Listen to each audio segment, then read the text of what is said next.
सूरजपुर नाम के एक छोटे से गांव में अमित नाम का युवक रहता था। अमित अपने गांव में एक छोटे से ठेले पर मटन करी बेचता था।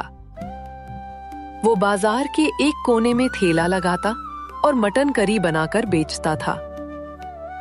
वो हर दिन की तरह आज भी अपने ठेले पर मटन करी बेच रहा था। वो अपने ठेले पर सुगंधित अदरक, बड़े बड़े लहसुन और अपने कुछ खास मसाले मिलाकर मटन करी बना रहा था। ऐसे स्वाद से वो मटन करी बनाता था कि उसकी खुशबू पूरे बाजार में फैल जाती थी। जो भी लोग बाजार में आते, उनकी नाक तक वो सुगंध पहुंच जाती। ज्यादातर लोग अमित की मटन करी ही खाते थे। अमित भाई, आज तो तुम बहुत जल्दी आ गए और मटन करी बना रहे हो। क्या करूं भाई, अगर जल्दी नहीं आऊं तो मटन करी सही समय पर बनाकर बेच नहीं पाता और तुम लोग भी नहीं खा पाते। अमित भाई, मुझे जल्दी से एक प्लेट मटन करी दे दो, मुझे बहुत भूख लगी है। नहीं सुमित भाई, पहले मुझे दो, पहले मैं आया हूं, इसलिए मुझे दो। अरे भाइयों रुको, तुम दोनों झगड़ा मत करो। जो पहले आया है वो पहले पाएगा। अब सब लाइन में खड़े हो जाओ। और हाँ, मटन करी बनने में अभी थोड़ा समय है। अगर जल्दी करूंगा तो स्वाद नहीं आएगा और फिर तुम ही लोग बोलोगे कि मैं मटन करी सही नहीं बनाई है। अमित की बात सुनकर सभी ग्राहक चुप हो गए। फिर अमित ने सबको मटन करी दी। अमित की मटन करी इतनी मशहूर थी कि आसपास के गांव के लोग भी उसे यहाँ खाने आते थे। ओ दादा, क्या आप बता सकते हैं अमित की मटन करी की दुकान कहाँ है? उस दिन जब सारा काम खत्म हो गया तो अमित और उसकी पत्नी पिंकी साथ बैठकर खाना खाने लगे।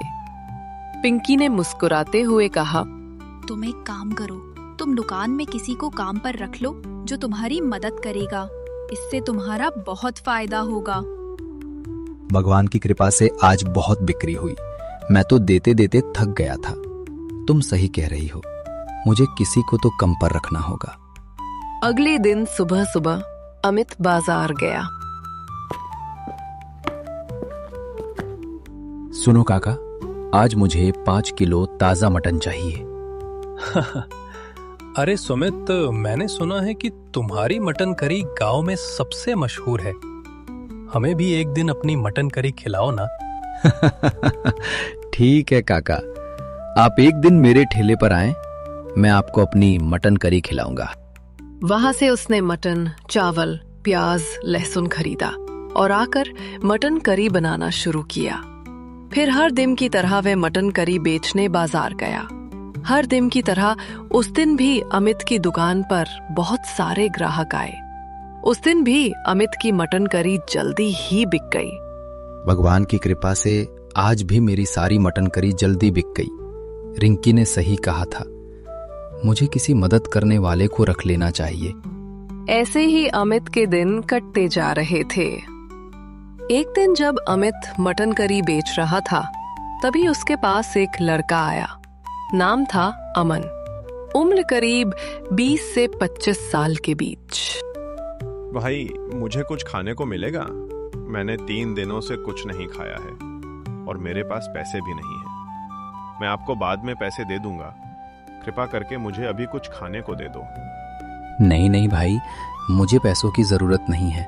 भगवान की कृपा से मेरा सारा कारोबार ठीक चल रहा है। ये लो, तुम मटन करी खाओ। इसके लिए तुम्हें पैसे देने की कोई जरूरत नहीं है। अमन ने मटन करी खाई और खाते खाते उसकी आंखों से आंसू निकल आए। ये देखकर अमित ने पूछा, भाई तुम रो मत, तुम्हारे घर में कौन कौन है? मेरा कोई नहीं है दादा, मैं जन्म से अनाथ हूं। मैं यहाँ वहां भटकता रहता हूं। जब कोई कुछ खाने को दे देता है, तभी खाकर मेरा दिन कटता है। अगर तुम चाहो तो तुम मेरे साथ रह सकते हो। हाँ दादा, मैं आपके साथ रहने के लिए तैयार हूँ। लेकिन मुफ्त में नहीं। मैं जो काम कहूंगा वही तुम करना। ठीक है दादा, तुम मुझे जो भी काम कहोगे मैं वही करूंगा।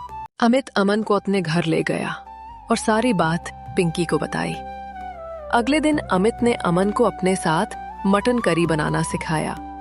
वो उसे हर काम समझाकर बताने लगा, कैसे मसाले पीसने हैं, कैसे मटन करी पकानी है और कैसे ग्राहकों से बात करनी है। शाम को दोनों साथ साथ मटन करी बेचने गए। अमित बनाता और अमन प्लेट में मटन करी परोसता।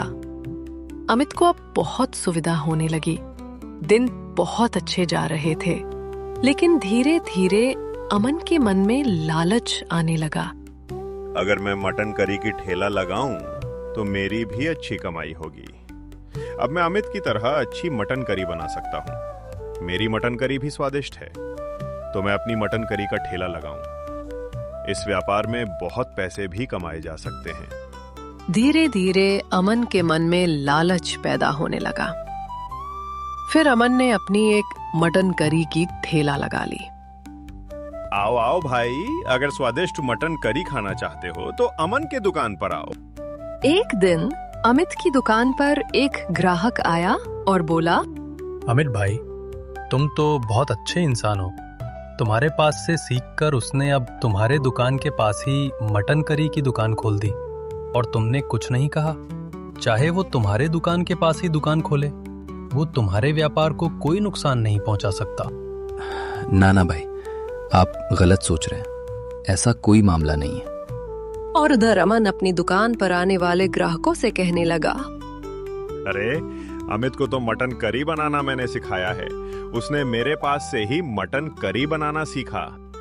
लेकिन तुम तो इस गांव में नए हो। मैं पहले जिस गांव में रहता था अमित भाई, वहां मेरे पास से सीख कर आया। वहां मेरा खुद का मटन करी का दुकान था।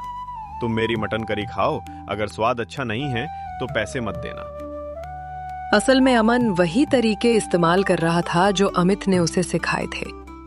हाँ भाई, तुम सही ही कह रहे हो। तो तुमने अमन को मटन करी बनाना सिखाया ही था। धीरे धीरे उसने अमित की बुराई करनी शुरू कर दी और सारे ग्राहक अपनी तरफ खींच लिए। जब ये बात अमित के कानों तक पहुंची तो वो अमन की दुकान पर गया। अमन, मैंने तुम्हें मटन करी बनाना सिखाया है और अब तुम ये सब क्यों कर रहे हो? सब ग्राहक ले रहे हो। अरे दादा, तुम गुस्सा क्यों हो रहे हो? प्रतियोगिता नहीं होगी तो व्यापार में मुनाफा कैसे होगा? अमन की बातें सुनकर अमित चुपचाप वहां से चला गया। अगले दिन अमन ने लालच में आकर मटन करी की कीमत 100 रुपए से घटाकर 50 रुपए कर दी। उस दिन उसकी दुकान पर बहुत भीड़ लगी, लेकिन 50 रुपए प्लेट में बेचकर अमन को कोई फायदा नहीं हुआ। उसके मन में और लालच बढ़ने लगा। अगले दिन अमन बाजार से सस्ती चीजें खरीद लाया। लो अमन, तुम्हारा माल तैयार है। दुकानदार भाई, सबसे खराब मसाला और सबसे सस्ता चावल दो। छी छी, क्या खराब मटन करी है? तेरी इस मटन करी से इतनी बदबू क्यों आ रही है? और मसालों में तो और भी बुरा स्वाद है। लगता है उसके मन में लालच आ गया है, इसलिए वो खाने में मिलावट कर रहा है। उसे अब गांव में रहने नहीं देंगे। मार दो उसे, मारो। ग्राहकों से मार खाने के बाद अमन अमित के पास गया। अमन ने सारी बात खुलकर अमित को बताई। कुछ देर सोचने के बाद अमित बोला, देखो अमन, व्यापार लालच से नहीं बल्कि मेहनत से करना चाहिए। मुझे काम पर रखो अमित दादा, मेरा सब कुछ खत्म हो गया। अब मैं लालच नहीं करूंगा, अब से मैं मेहनत करूंगा। ठीक है, इस बार मैं तुम्हें माफ कर देता हूं। फिर अमित ने अमन की तरफ से ग्राहकों से माफी मांगी और अमन को फिर से एक मौका दिया। अपनी दुकान पर काम पर रख लिया। तुम दोनों साथ में काम करो। तुम दोनों को साथ में काम करता देखकर हमें अच्छा लगता है और मटन करी का स्वाद भी अच्छा होता है। और ये बात कहकर सब हंसने लगे और हमारी कहानी यहीं खत्म होती है। ऐसे ही मजेदार कार्टून देखने के लिए सब्सक्राइब करें